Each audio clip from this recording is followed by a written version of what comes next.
नमस्ते सभी को, मैं आपकी दोस्त सुमन। आज आपके साथ बात करूंगी दिव्यांगता अधिकार अधिनियम 2016, इन शॉर्ट आरपीडब्ल्यूडी एक्ट 2016। दोस्तों, आपको और मुझे या पूरे समाज को इस अधिकार अधिनियम के विषय में जानकारी होनी बहुत ज़रूरी है, क्योंकि हम सब बात कर रहे हैं एक समावेशित समाज के निर्माण की। यानी कि एक ऐसा समाज हम सब बनाना चाहते हैं जिसमें सभी लोग अपनी अपनी शक्तियों के आधार पर, अपनी रुचियों के अनुसार, अपनी आवश्यकताओं के अनुसार समाज के जितने भी कार्य होते हैं उसमें शामिल हो सकें और अपनी अपनी अपनी जो भूमिकाएं हैं उनका निर्वाह कर सकें, यानी कि अपनी अपनी भूमिकाओं को निभा सकें। तो सबसे आज मैं इसका परिचय आपके साथ साझा कर रही हूँ और अगले कुछ एपिसोड्स में मैं आपके साथ बात करूंगी कि किन किन चीज़ों को जो आरपीडब्ल्यूडी एक्ट है वो मानता है और उसके क्या क्या प्रावधान हैं। आप किस किस व्यक्ति से कांटेक्ट कर सकते हैं अपने अधिकारों की प्राप्ति के लिए, है ना। कौन कौन व्यक्ति या कौन कौन अधिकारी ऐसे हैं जो विकलांग व्यक्तियों को मदद कर सकते हैं। तो इससे आप अपनी भी मदद कर पाएंगे और अगर आपके आसपास कोई ऐसा व्यक्ति है उसकी भी मदद कर पाएंगे। तो आइए शुरू करते हैं। दिव्यांगता या विकलांगता शब्द एक ही है। आप देखेंगे कि 2006 में भारत में पहली विकलांगता नीति आई थी और ये जो पहली विकलांगता नीति थी ये एक तरीके से माइलस्टोन था विकलांग व्यक्तियों के अधिकारों के बारे में बात करने के लिए। तो आप कहेंगे कि क्यों, 1995 में भी तो अधिनियम आया था। तो 1995 में जो अधिनियम आया उसको लागू करवाने में लोगों को इन जनरल कोर्ट की मदद लेनी पड़ी थी, क्योंकि ना तो समाज के अधिकारियों को बहुत ज़्यादा बड़े लेवल पर इसकी जानकारियाँ थी और ना ही विकलांग व्यक्तियों को इसकी जानकारी थी। तो जब कभी किसी को जानकारी मिली तो उसे अपने अधिकार की प्राप्ति के लिए किसे उस विकलांग व्यक्ति को अपने अधिकारों की प्राप्ति के लिए आमतौर पर कोर्ट केस लड़कर ही आना पड़ा, चाहे वो नौकरी की बात थी या वो किसी अन्य सुविधा को प्राप्त करने की बात थी। तो ऐसे में ये देखा गया कि 1995 के द्वारा हम जो लाना चाहते थे, पाना चाहते थे, वो उद्देश्य जो है वो पूरा नहीं हो पाया। तो 2006 की नीति आई, विकलांगता नीति, और उसने चीज़ों को स्थापित किया और 2015 में आप देखेंगे सुगम्य भारत की योजना शुरू हुई जिसने ये कहा कि भारत में सभी सार्वजनिक स्थलों पर, यानी कि जितने भी सरकारी स्थल हैं जहाँ पर लोग घूम फिर सकते हैं, वहाँ पर इस तरह की सुविधाएं होनी चाहिए जिससे जो विकलांग व्यक्ति है वो बिना किसी की मदद के अपने आप घूम सके, अपना काम कर सके, अपनी आवश्यकताओं और अपनी रुचियों की प्रतिपूर्ति कर सके। ठीक। तो इन्हीं संदर्भों में दिव्यांगता अधिकार अधिनियम 2016 का निर्माण हुआ। तो अब आप ये समझिए कि 2016 का जो दिव्यांगता अधिकार अधिनियम है वो मुख्य रूप से किन सिद्धांतों पर आधारित है, क्योंकि वो जितने सिद्धांतों पर आधारित हैं उसी के आधार पर उसमें कानून भी बनाए गए हैं। तो इसलिए इनको जानना बेहद ज़रूरी है। सबसे पहला है मानवीय गरिमा के अनुरूप सम्मान करना, यानी कि एक विकलांग व्यक्ति का भी समाज में उतना ही सम्मान है जितना कि एक ऐसे व्यक्ति का जो विकलांग नहीं है। अब आप कहेंगे कि ये तो सभी लोग करते हैं सम्मान। तो मैं आपसे सिर्फ इतना ही कहूँगी कि जो राष्ट्रीय राजधानी क्षेत्र दिल्ली है या फिर जो भी मेट्रोपॉलिटन सिटीज़ हैं, आप उनके उसमें भी वैसे तो काफ़ी बहुत बार ऐसी घटनाएँ सामने आती हैं, जब विकलांग व्यक्तियों को परेशान किया जाता है। लेकिन इससे ज़्यादा अब घटनाएँ जो हैं वो ऐसे क्षेत्रों में होती हैं जो रिमोट एरियाज़ हैं। रिमोट एरिया समझते हैं? जो बहुत पिछड़े हुए क्षेत्र हैं और शहरों से बहुत दूर-दूर हैं। तो जो अधिकार अधिनियम है ना हमारा, वो भारत के हर क्षेत्र के लिए लागू है। तो इसलिए अपने आप में सब बहुत इम्पोर्टेंट है कि हर इंसान को, चाहे उसमें विकलांगता है या उसमें कोई कमी है, तो उसको मानवीय गरिमा के अनुसार सम्मान देना। दूसरा है आत्म स्वायत्तता। आत्म स्वायत्तता का मतलब है कि जो विकलांग व्यक्ति है उसको भी अपने जीवन में अपने अनुसार चीजें करने का पूरा अधिकार है। उसे अपने बारे में निर्णय लेने का अधिकार है। आपने मुझे नहीं पता कि आपने अपने आसपास देखा है या नहीं देखा है, लेकिन जो विकलांग व्यक्ति हैं वो शायद मेरी इस बात से पूरी तरह सहमत होंगे कि अक्सर वो जो भी निर्णय लेते हैं उस पर उनके दोस्तों का, उनके परिवार के सदस्यों का सबसे ज़्यादा प्रभाव रहता है।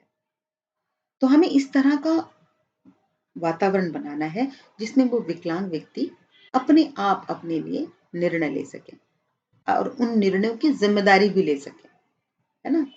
क्योंकि निर्णय लेना एक बात है और उस निर्णय के सही या गलत होने की ज़िम्मेदारी लेना दूसरी बात। तो विकलांग व्यक्तियों के लिए ये चीज़ें हों, इसके बारे में मतलब जो दिव्यांगता अधिकार अधिनियम है, वो पूरे प्रावधान करता है। फिर है व्यक्तिगत स्वतंत्रता।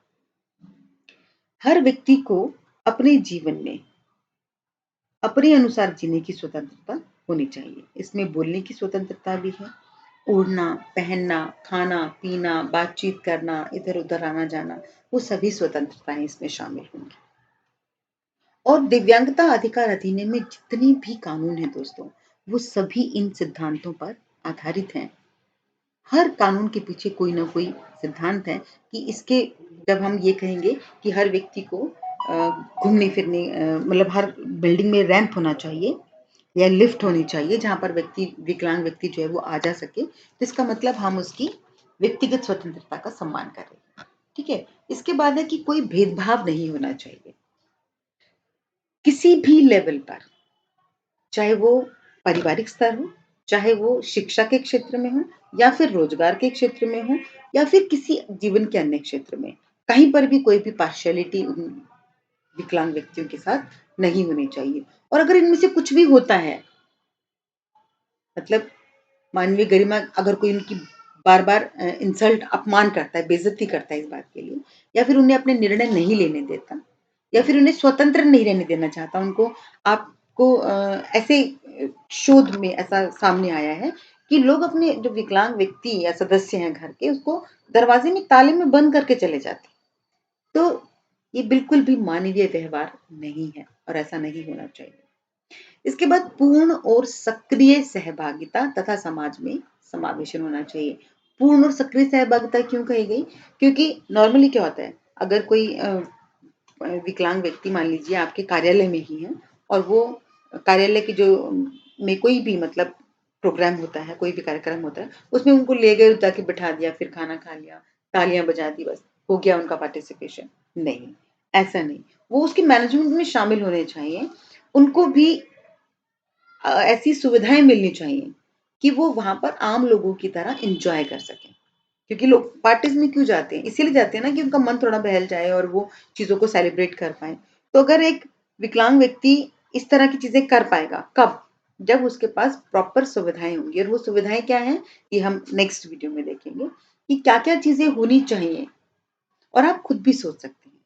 आप खुद सोच कर देखिए कि आपके साथ कोई ऐसा व्यक्ति है जो चल नहीं सकता या कोई ऐसा व्यक्ति है जो देख नहीं सकता या कोई ऐसा व्यक्ति है जो बोल और सुन नहीं सकता, तो वो किसी चीज़ को कैसे एन्जॉय कर पाएगा, है ना? आप मुझे कमेंट बॉक्स में प्लीज़ बताना कि आपको क्या लगता है इस बारे में कि कैसे लोग जो हैं वो बहुत अच्छे से अपनी भूमिका जो है वो निभा पाएँ किसी किसी कार्यक्रम में। चाहे वो रोज़गार का कार्यक्रम हो, चाहे वो स्कूलों में हो, चाहे वो कॉलेजेस में हो, चाहे वो घर में हो। इवन आपने घर में भी देखा होगा कि कोई भी पर्सन जैसे एक म हमारे पड़ोस में ही है लड़की और वो देख नहीं पाती हैं बेसिकली। तो वो जब किसी फंक्शन में जाती हैं तो मेहंदी नहीं लगाएँगी और मेकअप नहीं करेंगी और वो सब चीज़ें। तो किसी को कुछ भी ऑकवर्ड नहीं लगता। बट जब वो लगाना शुरू करती है, तो हर व्यक्ति का ध्यान जो है वो उस पर जाता है कि इसको क्या ज़रूरत है? पता तो चलता नहीं है इसको कि मैं कैसी लग रही हूँ। तो इस तरह की जो चीज़ें हैं ना, वो नहीं होनी चाहिए क्योंकि वो उनके एक्टिव पार्टिसिपेशन को रोकती है। वो मन से उसमें शामिल नहीं हो पाते। फिर उसके बाद दिव्यांगता अधिकार अधिनियम ये मानता है कि जो विकलांगता है वो बेसिकली कोई कमी ना होकर लाइफ की एक भिन्नता है। ज़िंदगी में सब लोग अलग-अलग होते हैं ना, सभी लोग अलग-अलग होते हैं। कोई गोरा, कोई काला, कोई मोटा, कोई पतला, कोई छोटा, कोई लंबा। ऐसे ही किसी के हाथ-पैरों की आकृति कैसी है, किसी को मतलब कोई नहीं देख पा रहा है या फिर सुन नहीं पा रहा है या फिर कोई एसिड से प्रभावित हो गया है, मतलब जल गया है उसकी स्किन। तो वो एक डिफ़रेंस आ गया है। तो वो जो अंतर आया है, उसका भी सम्मान होना चाहिए क्योंकि वो अंतर भी इसी जीवन की क्रिया का हिस्सा है। वो लोग भी हमारे साथ समाज में ही रहते हैं। उनको भी समाज में अपनी ज़िम्मेदारियाँ निभाने का मौका मिलना चाहिए और उनके प्रति हमारी जो ज़िम्मेदारी है, वो भी हमें निभानी चाहिए। तो इसके लिए बहुत ज़्यादा ज़रूरी है, कब कर पाएँगे हम कि वो भी अपनी ज़िम्मेदारियाँ निभा पाएँ, हम भी अपनी ज़िम्मेदारी निभा पाएँ, जब हम लोग एक्सेप्ट करना शुरू करेंगे। जब हम ये स्वीकार करना शुरू करेंगे कि ठीक है, ये भी लाइफ़ का एक पार्ट है। ऐसे भी लोग चलते हैं। मान लीजिए कि कोई घुटनों के बल चल रहा है ना? उसके पैर नहीं सपोज़, वो हाथों के बल चलेगा। तो अलग-अलग लोगों की अलग-अलग स्थितियाँ हैं, वो उस स्थिति के अनुसार ढलकर अपना काम करना शुरू कर देते हैं।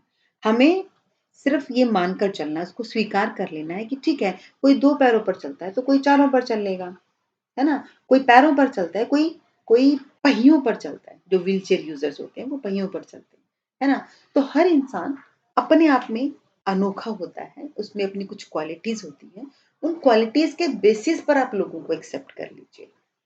तो ये जो पहले मैंने जो पॉइंट्स बताए थे ना, वो सब आप अपने आप जो है वो लागू हो जाएँगे। बेसिकली मानवीय मूल्यों को जो है वो आपको मानकर चलना है।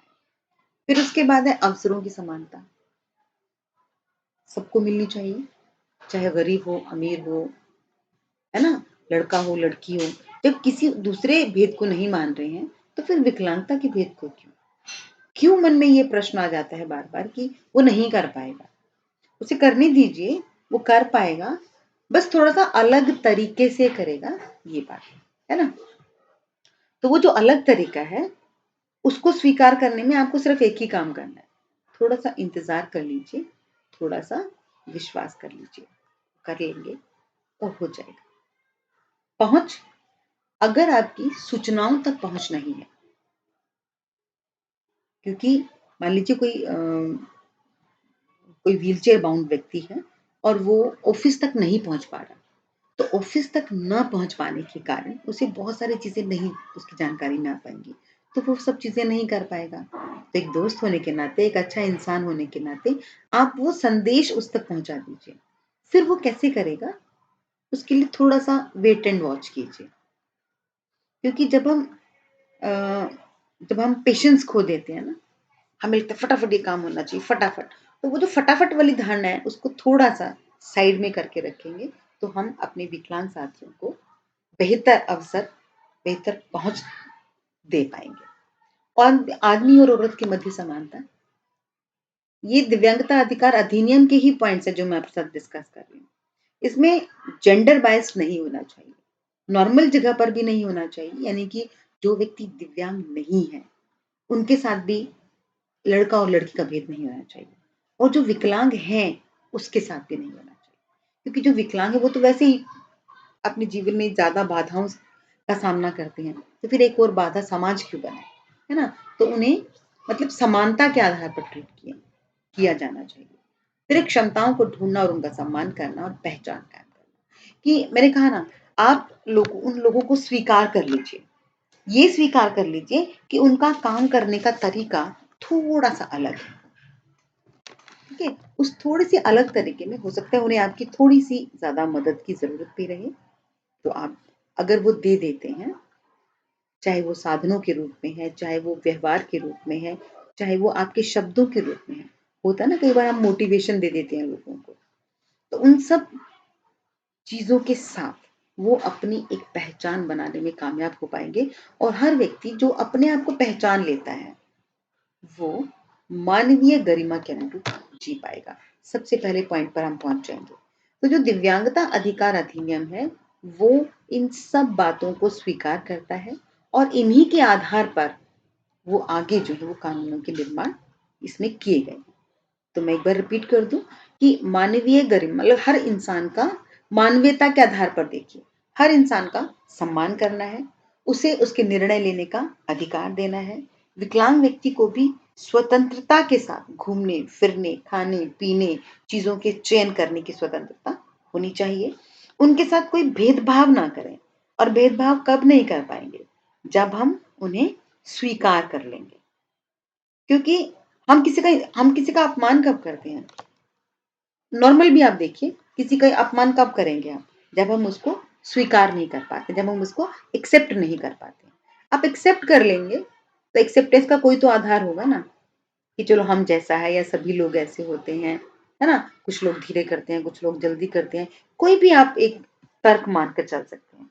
तो आप स्वीकार कर लीजिए, उस स्वीकारता को दिल से सम्मान दे लीजिए। जब आप स्वीकार कर लेंगे और सम्मान दे देंगे, तो बहुत सारी सुविधाएँ नहीं भी देंगे तो भी वो अपनी पहचान बनाने में कामयाब हो पाएँगे।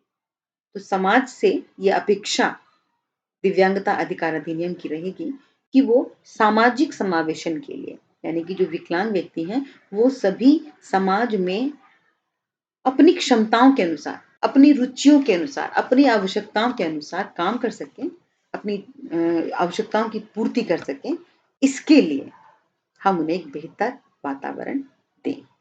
और उस बेहतर वातावरण में ये सब चीज़ें काउंट होंगी, उनका सम्मान हो, उन्हें स्वतंत्रता मिले, उन्हें उनकी स्वीकार्यता हो। तो मैं उम्मीद करती हूँ कि आप सब जो है वो ये सब कर पाएँगे।